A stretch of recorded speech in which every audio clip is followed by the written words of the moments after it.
The morning sun was rising over Seoul when the first alien ships appeared. Admiral Hyun-woo Kim was drinking his coffee in the Earth Defense Coalition headquarters when the alarm started screaming. He dropped his cup and ran to the main control room.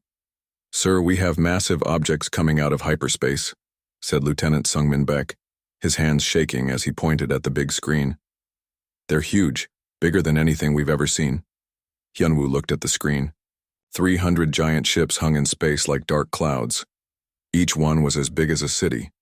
They were black and covered with strange lights that pulsed like a heartbeat.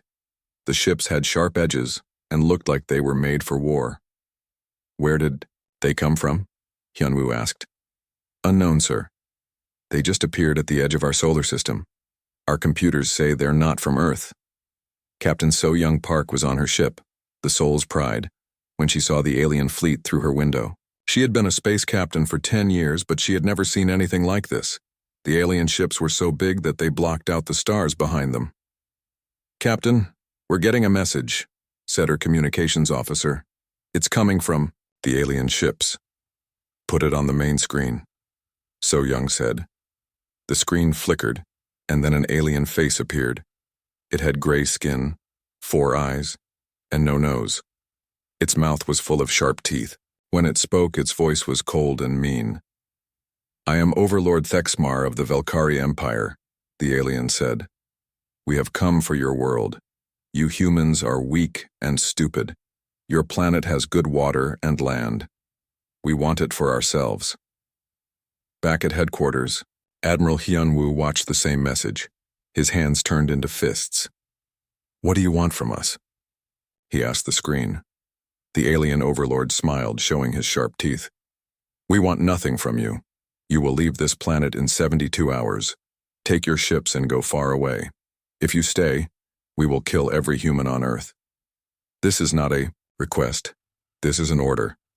"And if we refuse?" Hyun-woo said. The alien laughed. It was a terrible sound like metal breaking. "Then watch this." The screen changed to show space.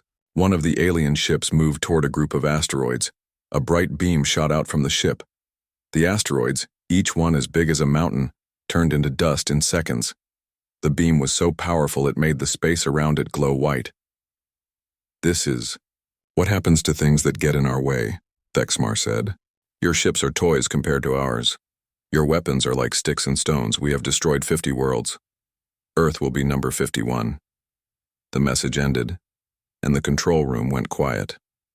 Everyone stared at the empty screen. Admiral Hyun-woo felt his heart beating fast. He had trained his whole life for war, but not for this, not for aliens with weapons that could destroy mountains in seconds. "Sir, what do we do?" asked Lieutenant Sungmin Baek. Hyun-woo thought about his wife and children back home in Seoul. He thought about all the people on Earth who were just starting their day, drinking coffee, going to work, not knowing that aliens wanted to take their world away. "We fight," he said, "but sir, you saw what their weapons can do. We don't have anything like that." "Maybe not," Hyun-woo said. "But this is our home. We're not going to give it up without a fight." On her ship, Captain So-young Park was thinking the same thing. She called her crew together in the main room. They all looked scared, but they were trying to be brave. "I know you're all thinking about your families," she said. "I'm thinking about mine too, but we're soldiers. We swore to protect Earth. That's what we're going to do." "Captain," said her weapons officer, "their ships are so much bigger than ours. How can we fight them?" So-young looked out the window at the alien fleet. The ships were moving slowly toward Earth like sharks swimming toward prey. "I don't know yet," she said, "but we'll find a way. Humans are good at finding ways to survive." At the same time, Dr. Hae-jin Choi was in her laboratory, studying the video of the alien weapon destroying the asteroids. She was Earth's best scientist for military technology. Her computer was running numbers trying to understand how the alien beam worked. "The energy output is incredible," she said to herself. "But every weapon has a weakness. There has to be something." She had worked on Earth's defense systems for 20 years. She knew that humans weren't the strongest or the fastest species that might be out there, but humans were smart. They could learn and adapt.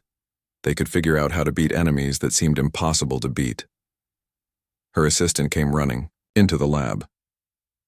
Dr. Choi, the aliens are moving closer to Earth. They'll be here in 2 days. Then we have 2 days to figure out how to stop them, Heijin said. She started typing on her computer faster. Send all the data about their ships to every scientist and engineer on Earth. Tell them to drop everything else. This is the most important work they'll ever do. Meanwhile, Commander Jin Ho Lee was preparing Earth's defense fleet. He had 50 ships, each one carrying 100 fighters. It wasn't much against 300 alien warships, but it was what they had. Sir, the other fleets from Mars and the moon bases are coming back to Earth, his communications officer told him. They'll be here in 18 hours. Good, Jin Ho said. Every ship counts now. He looked at the list of his pilots. Many of them were young, some just out of training. They had joined the Earth Defense Coalition thinking they would protect cargo ships from pirates or help with rescue missions. They never expected to fight aliens with superweapons.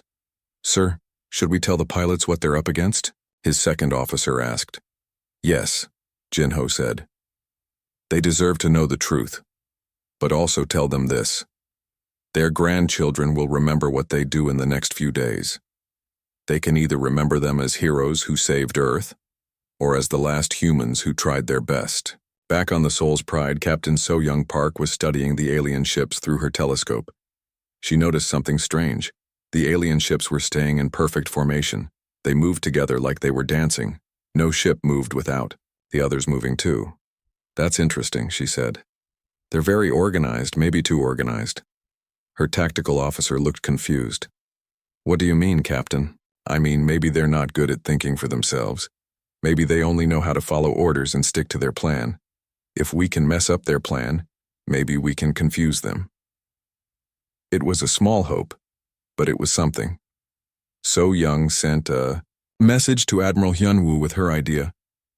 As night fell on Earth, people all over the world were looking up at the sky. They couldn't see the alien ships yet, but they knew they were there. The news had spread quickly. Some people were running away from the cities. Others were staying home with their families. Many were praying. In Seoul, Admiral Hyunwoo stood on the roof of the defense headquarters. He could see the city lights stretching out in all directions. Millions of people lived down there. They were depending on him and his soldiers to protect them. His brother, General Woojin Kim, came up to the roof. The government is asking if we should surrender, he said. They think it might save lives. Hyunwoo shook his head. The aliens didn't come here to make friends with us. They want our planet. If we give it to them, they'll kill us anyway. At least if we fight, we have a chance. Even if it's a small chance? Even if it's a very small chance. The two brothers stood there looking at their city, their home, their world. Tomorrow, the real battle would begin. They didn't know if humanity would survive, but they knew one thing for sure. They would not go quietly into the dark. The alien attack began at dawn. Commander Jin Ho Lee watched from his command ship as the first wave of Valkyrie vessels moved toward Earth's orbital stations. The alien ships moved slowly, like they had all the time in the world. They're not even trying to be careful, Jin Ho said to his officers. They think we can't hurt them. Maybe we can't, sir, said his weapons officer, Lieutenant Min Jung-yang. We'll see about that, Jin Ho replied. All ships attack formation. Let's show them what humans can do. The Earth Defense Fleet moved toward the alien ships. 50 human vessels against 300 alien warships. It looked hopeless, but the human pilots flew their ships like they were dancing. They moved fast and unpredictably, trying to confuse the aliens. The first human ship to fire was the Busan's Revenge, commanded by Captain Dong-Hyun Cho. His missiles hit the side of an alien cruiser. The explosion looked big and bright, but when the smoke cleared, the alien ship was fine. Its shields had absorbed all the damage. Our weapons aren't working, Dong-Hyun reported over the radio. Their shields are too strong. The aliens fired back. Their energy beams were like lightning, made of pure destruction. The first beam hit the space station orbiting Earth. The station, which had been home to 10,000 people, disappeared in a ball of fire. No, Jin Ho shouted. He had friends on that station, good people with families. More alien beams fired. 2 human ships exploded before they could even turn away. The pilots didn't have time to scream. They were just gone. On the Soul's Pride, Captain So Young Park saw her fellow captains dying. Her hands shook as she gripped her chair. "All fighters launch now, don't let them get close to Earth." Hundreds of small fighter ships poured out of the human vessels like angry bees. The pilots were young and scared, but they flew straight, at the giant alien ships anyway. Their small lasers couldn't hurt the aliens much, but they could distract them. Pilot Jaewon-oh was leading one group of fighters. He had graduated from flight school only 6 months ago. His hands were sweating, inside his gloves, but his voice was steady when he talked to his squadron. "Remember your training," he told them. "Stay fast, stay moving. If we can't hurt them, we can at least annoy them." The fighters swarmed around the alien ships like flies around elephants. The aliens tried to swat them away with their smaller weapons, but the human pilots were too quick and too unpredictable. But it wasn't enough. More human ships exploded. The lunar base on the moon sent out a distress signal, then went quiet.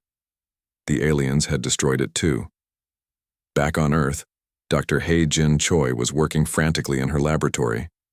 She had been studying the alien weapons for 2 days straight without sleep. Her eyes were red and tired, but her mind was sharp. "There has to be a pattern," she said to her computer. "Every energy system has a frequency. If I can find their frequency, maybe I can find a way to disrupt it." Her assistant, engineer Ye-Jin Nam, was helping her analyze the data. "Dr. Choi, look at this," she said. "When the alien shields absorb our weapons, there's a small energy spike. It's only for a few milliseconds, but it's there." Hae-Jin looked at the data on her screen. "You're right. It's like their shields have to work harder for a split second when they absorb energy.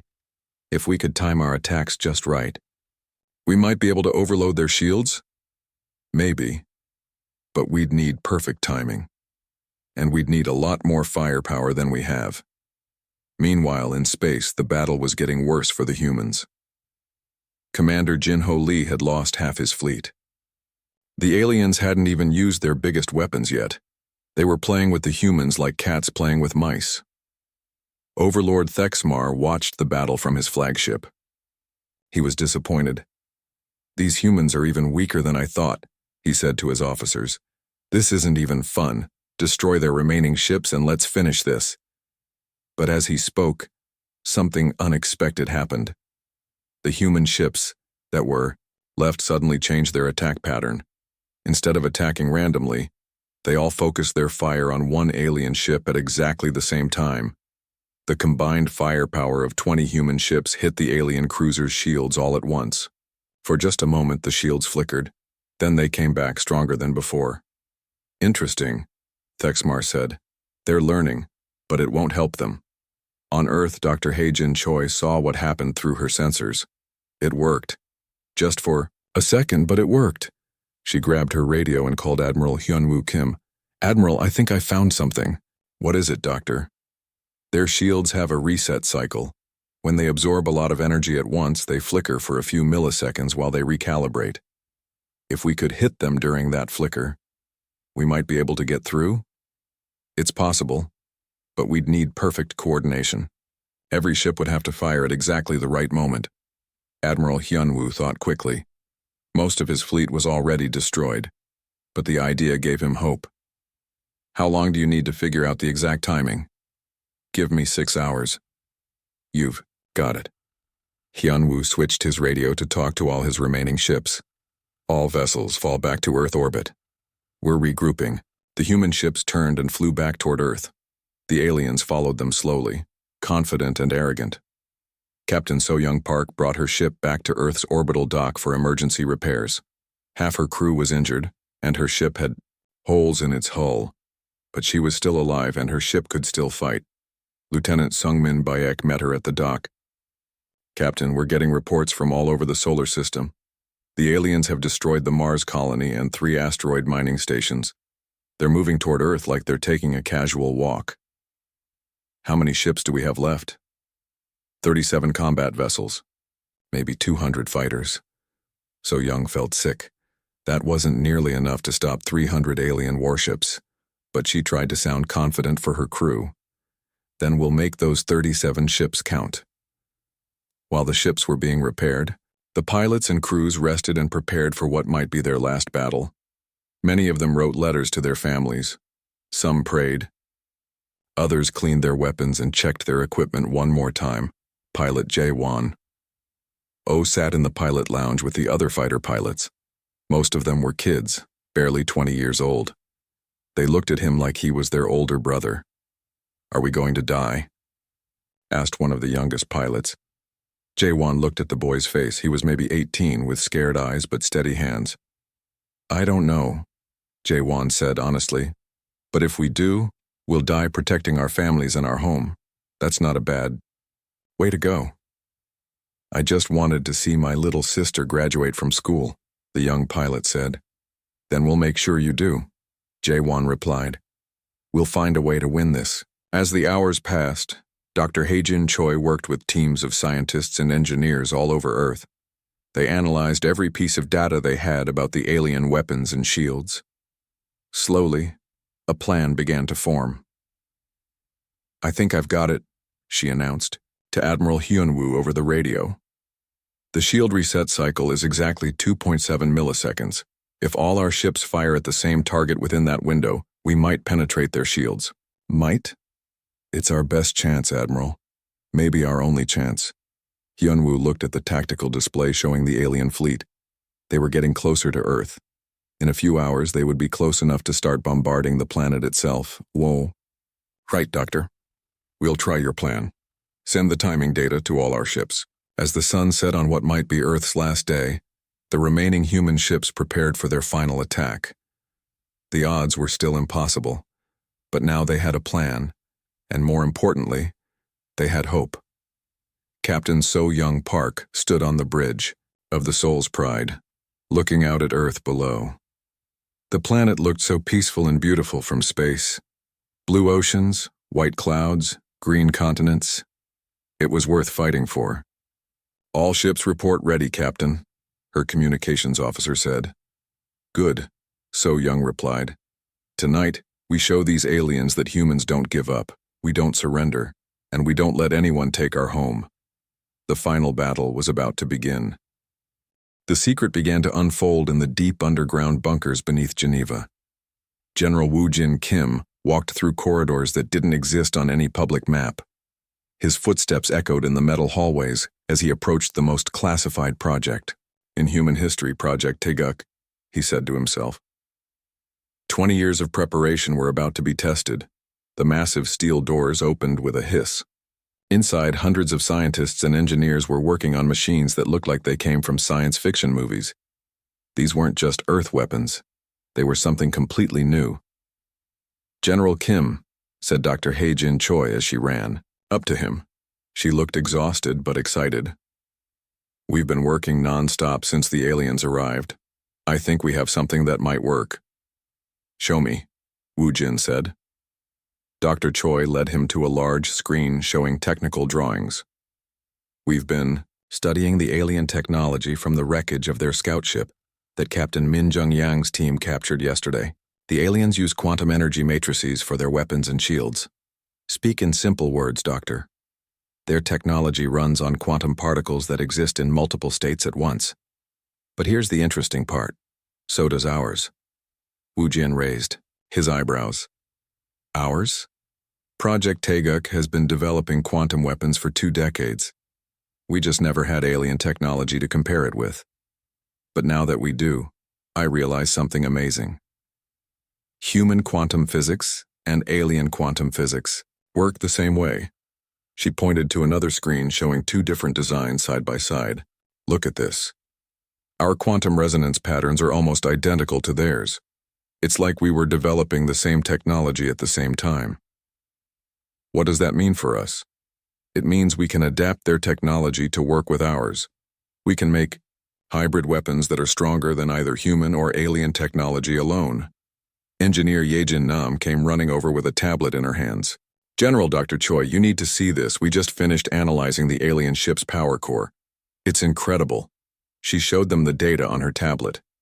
"The aliens use controlled quantum reactions to power their ships. Each ship has enough energy to power a whole city for 100 years, but the reaction is unstable. If we could disrupt it, the ship would explode, Dr. Choi finished. From the inside, General Woo Jin Kim smiled for the first time in days. How long do you need to build these hybrid weapons? We already have prototypes, Dr. Choi said. We've been testing them in the deep bunkers, but we need to install them on our ships. Do it. How long? Give us 12 hours. Meanwhile, in space, the aliens were getting closer to Earth. Overlord Thexmar was enjoying the view of the blue planet through his ship's windows. Soon it would belong to the Velkari Empire. Sir, said his tactical officer, the humans have pulled back all their remaining ships to Earth orbit. They appear to be regrouping. Let them, Thexmar said with contempt. It will make it easier to destroy them all at once. These humans are so predictable, they fight with emotion instead of logic. But the Overlord didn't know about the secret activity happening on the hidden human bases scattered throughout the solar system. Ships that had been disguised as asteroids were powering up their engines. Weapons platforms that had been built inside hollowed-out moons were activating their systems. Captain Donghyun Cho was commanding one of these secret ships. The Incheon's Fury had been hidden inside a fake asteroid for 10 years. Now it was time to reveal what Earth had really been building. All stealth ships, this is Incheon's Fury, he said into his radio. Project Taeguk is go. Repeat, Project Taeguk is go. All across the solar system, 50 hidden ships revealed themselves. They had been waiting for this moment for decades. Each one was equipped with the most advanced human technology available. On the Soul's Pride, Captain So-Young Park was watching her crew install the new hybrid weapons that Dr. Choi's team had developed. The weapons looked strange, like human. Technology that had been infected with alien parts. Captain, said her weapons officer, these new systems are incredible. The power output is 3 times higher than our old weapons. And look at this. The targeting computer can predict where the alien ships will be before they move there. How is that possible? The quantum processors can calculate probability patterns faster than regular computers. They're thinking several steps ahead. So-Young was impressed, but she was also worried. Have these weapons been tested? Only in simulations. This will be the first real battle test. Then we better hope they work. At the same time, Major Miran Yoon was preparing for a different kind of battle. While the space fleets fought above, she would lead ground forces to retake the alien-occupied bases on Mars and the Moon. Her soldiers were equipped with the new hybrid technology too. Their armor could absorb energy weapons and redirect the power to their own guns. Their helmets had quantum targeting systems that could see through alien camouflage. Listen up, she told her troops. The aliens think they're superior to us. They think we're primitive. Today we show them that humans have been preparing for this fight longer than they know. The soldiers cheered. They were ready to take back their bases and make the aliens pay for every human life that had been lost. Back on Earth, Admiral Hyunwoo Kim was coordinating the largest military operation in human history. Every ship, every soldier, every weapon was being moved into position. Admiral, said Lieutenant Sungmin Baek, we're receiving confirmation from all units. The hybrid weapons are installed and ready. The stealth fleet is in position.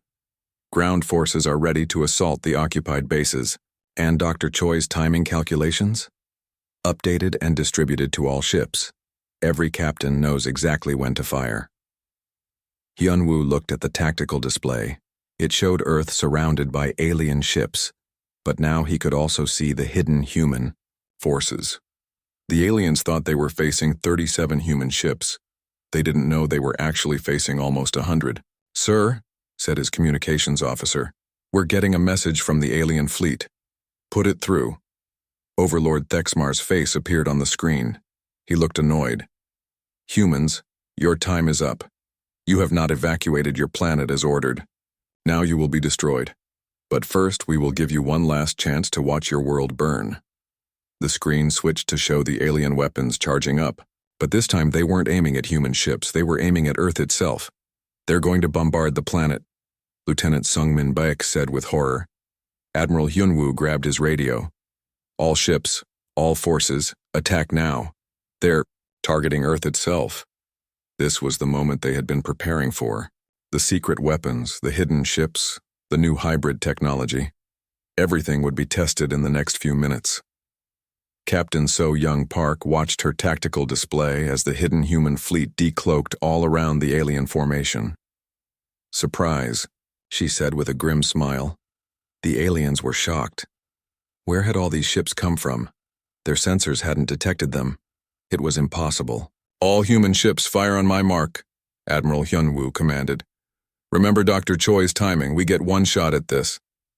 Every human captain held their breath. Every gunner prepared to fire. Every pilot got ready to dodge the alien response. Mark. The combined firepower of nearly 100 human ships hit the alien fleet at exactly the same moment. But these weren't the weak human weapons the aliens had easily deflected before. These were hybrid quantum weapons that used alien technology against itself. The first alien ship to be hit was a massive cruiser. The hybrid quantum beam struck its shield during the 2.7 millisecond reset window that Dr. Choi had calculated. The beam went right through the shield like it wasn't even there. The alien ship exploded from the inside as its quantum power core destabilized. The explosion was so bright it lit up space like a new sun. "We did it!" Captain So Young Park shouted. "We got through their shields." But the battle was far from over. The aliens were no longer treating the humans like harmless insects. Now they were fighting back with everything they had. Overlord Thexmar screamed orders at his fleet. "Impossible! How do they have quantum weapons? Destroy them all, show no mercy." The real battle for Earth was just beginning. But now, for the first time, the humans had a fighting chance. The explosion of the first alien ship changed everything. Captain So Young Park watched as debris from the massive Velkari cruiser scattered across space like deadly confetti. For the first time since the aliens arrived, human weapons had actually worked. "All ships target the damaged vessels," she commanded. "Their shields are weaker when they're trying to repair themselves." The human fleet pressed their attack. Captain Dong-Hyun Cho in the Incheon's Fury led a squadron of stealth ships against the alien left flank. His hybrid quantum torpedoes struck. 3 alien destroyers in quick succession. Each hit caused massive internal explosions as the alien power cores destabilized. "This is incredible," Dong-Hyun said over the radio. "It's like their own technology is turning against them, but the aliens were learning too." Overlord Thexmar quickly adapted his tactics. Instead of staying in their perfect formation, the alien ships spread out and began moving unpredictably. They also started firing at maximum power, not caring about energy conservation. "Human ships are using quantum resonance weapons," Thexmar told his fleet commanders. "Adjust shield frequencies to random patterns. Don't give them a steady target." The alien counterattack was fierce. Pilot Jaewon-Oh was leading his fighter squadron against an alien battleship when the massive vessel suddenly turned and fired its main weapon directly at his formation. "Break off! Break off!" Jaewon shouted. But it was too late for some of his pilots. The alien beam swept across space like a sword made of pure energy. 6 human fighters disappeared instantly. Jaewon felt tears in his eyes as he watched good pilots die, but he couldn't stop to mourn. "Not yet. Reform on me," he told his remaining fighters. "We're going after their weapon ports. If we can disable their main guns, the big ships can get closer." On Earth, Dr. Hae-Jin Choi was monitoring the battle from her command center. She could see that the aliens were adapting faster than she had expected. Their shield adjustments were making the human weapons less effective. "They're smart," she admitted to engineer Ye-Jin Nam. "But so are we. Look at this battle data. Every time they change their shield frequency, there's a small delay, maybe half a second. Can we exploit that? Maybe. But we'd need incredibly precise timing, and we'd need artificial intelligence to calculate the exact moment to fire." Ye-Jin's eyes lit up. "The quantum AI processors we developed for the targeting systems. They're fast enough to calculate in real time." "Do it. Upload the new algorithms to every ship in the fleet." While the space battle raged, Major Miran Yoon was leading her assault on the alien-occupied lunar base.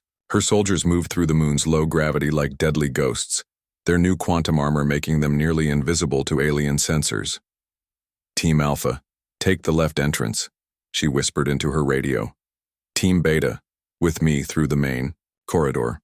Remember, These aliens have never fought humans on the ground before. They don't know what we're capable of. The human soldiers moved through the lunar base with tactical precision. Their hybrid weapons could penetrate alien personnel. Shields and their armor could absorb the aliens' energy blasts. But more importantly, the humans fought with creativity and unpredictability that confused the aliens. The Velkari soldiers were used to fighting enemies who used similar tactics to their own. But humans fought differently. They used the environment as a weapon. They set traps.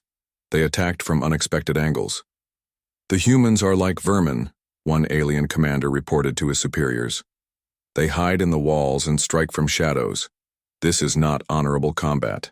Honor means nothing if we lose, replied his superior. Kill them all. But it wasn't that easy.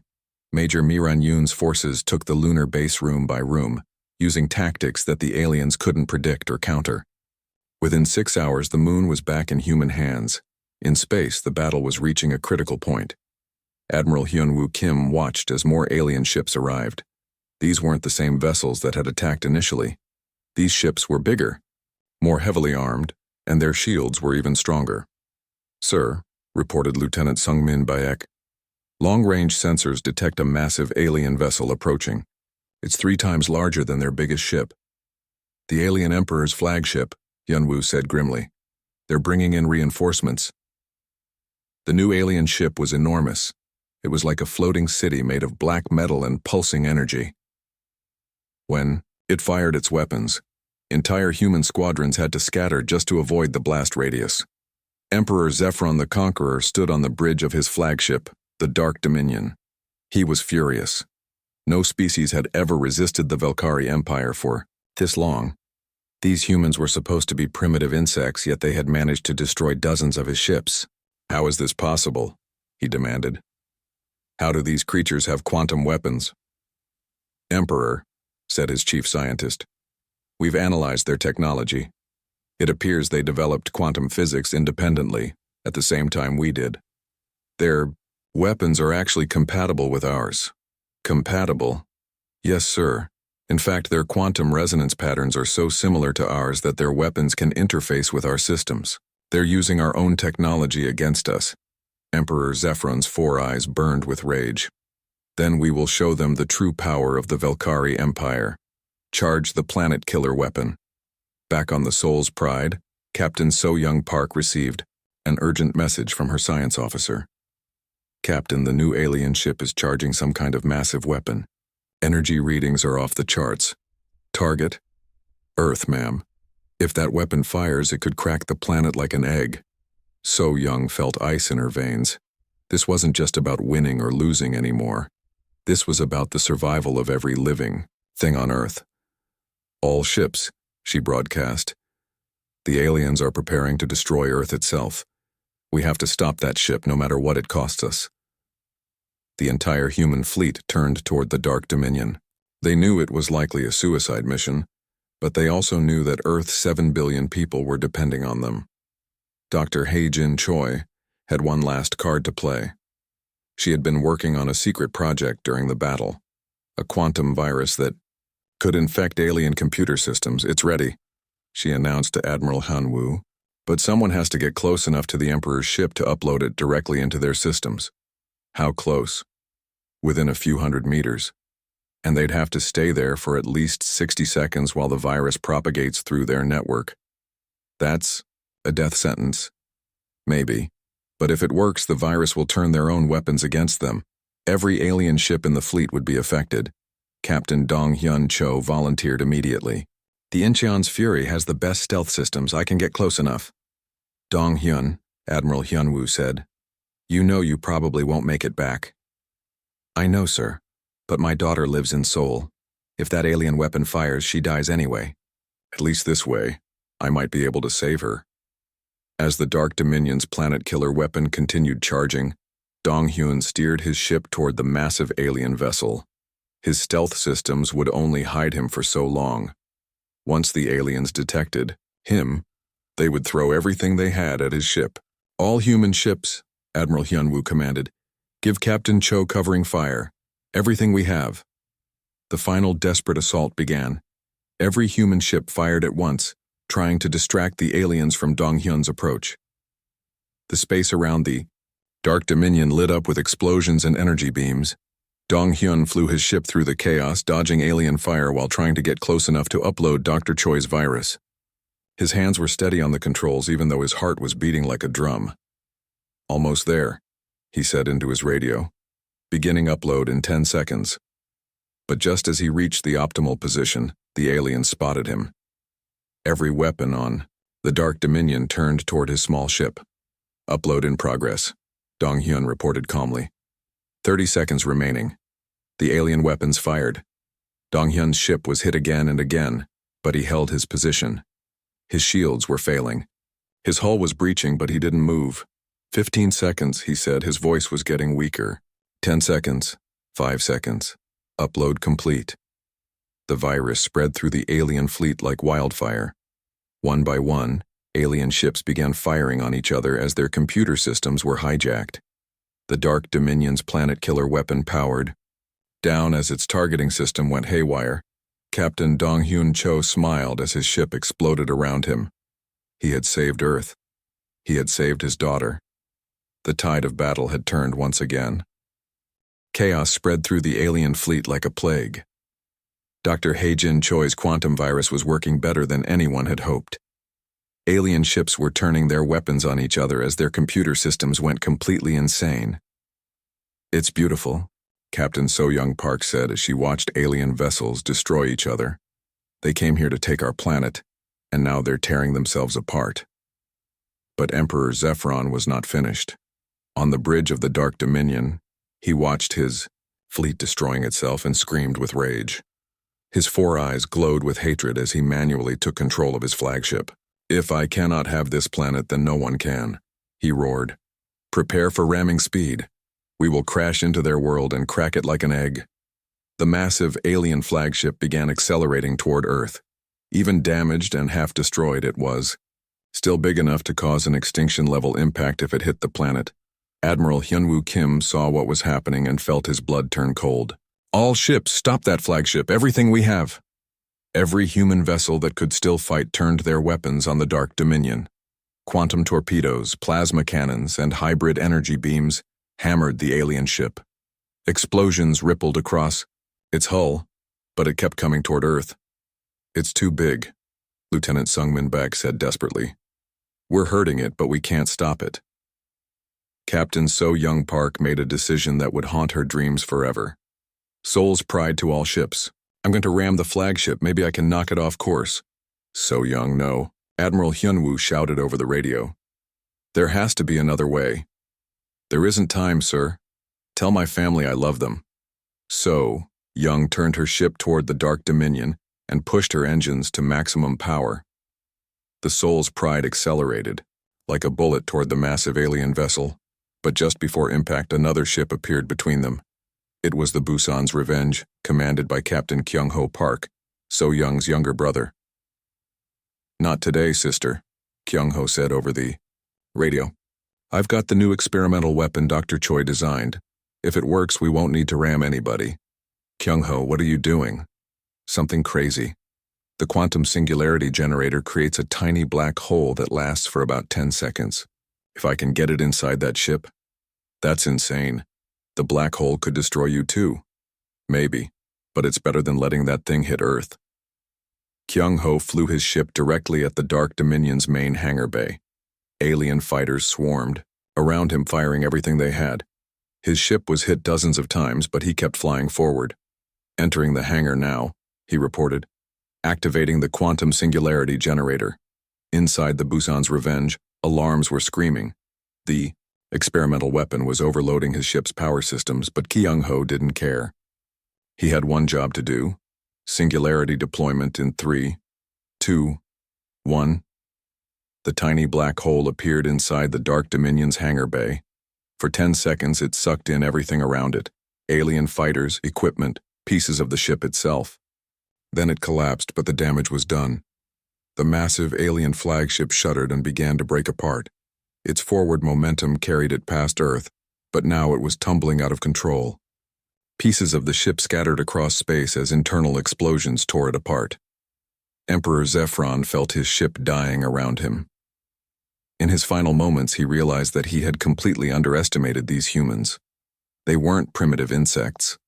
They were warriors who would sacrifice everything to protect their home. Impossible, he whispered as his flagship exploded. How can such weak creatures be so strong? With their emperor dead and their fleet in chaos, the remaining alien ships tried to retreat. But Admiral Hyunwoo Kim wasn't going to let them escape. To tell their empire about Earth's location. No survivors, he commanded coldly. We can't let any of them return home. The human fleet pursued the fleeing aliens across the solar system. Every alien ship was hunted down and destroyed. The humans used their new hybrid technology with deadly efficiency. They had learned the aliens' weaknesses, and they showed no mercy. Pilot J1 O led the final squadron that cornered the last alien vessel near Jupiter. The alien ship was badly damaged and trying to hide in the gas giant's atmosphere. This is your last chance to surrender, J1 broadcast to the alien ship. The alien captain's response was defiant. We will never surrender to inferior species. Then you chose poorly, J1 replied. The last alien ship was destroyed by quantum torpedoes fired by human fighters. The Velkari fleet, which had conquered 50 worlds, was completely annihilated by the species they had thought was too weak to fight back. As the battle ended, Captain So-Young Park looked around at what was left of the human fleet. They had started with 50 ships and hundreds of fighters. Now only 20 vessels remained intact and many of those were badly damaged. But they had won. Earth was safe. All ships, this is Admiral Hyunwoo Kim, came the voice over the radio. The alien threat has been eliminated. Well done, everyone. You just saved humanity. Cheers erupted on every human ship. Pilots hugged each other. Engineers wept with relief. Soldiers who had been sure they were going to die realized they would see their families again. On Earth, people poured into the streets to celebrate. In Seoul, New York, London, and every other city, humans looked up at the stars and knew they were still free. Dr. Hae-Jin Choi was in her laboratory, analyzing all the alien technology they had captured. The quantum weapons, the energy shields, the faster-than-light engines, all of it could be reverse-engineered and improved with human innovation. We're not the same species we were yesterday, she said to engineer Ye-Jin Nam. We now have technology that could take us to the stars. What do we do with it? Ye-Jin asked. We become what we need to be. The aliens thought they were apex predators. They thought they could take whatever they wanted. We showed them they were wrong. General Woo-Jin Kim stood in the Project Taeguk command center, looking at star charts that showed the galaxy beyond Earth's solar system.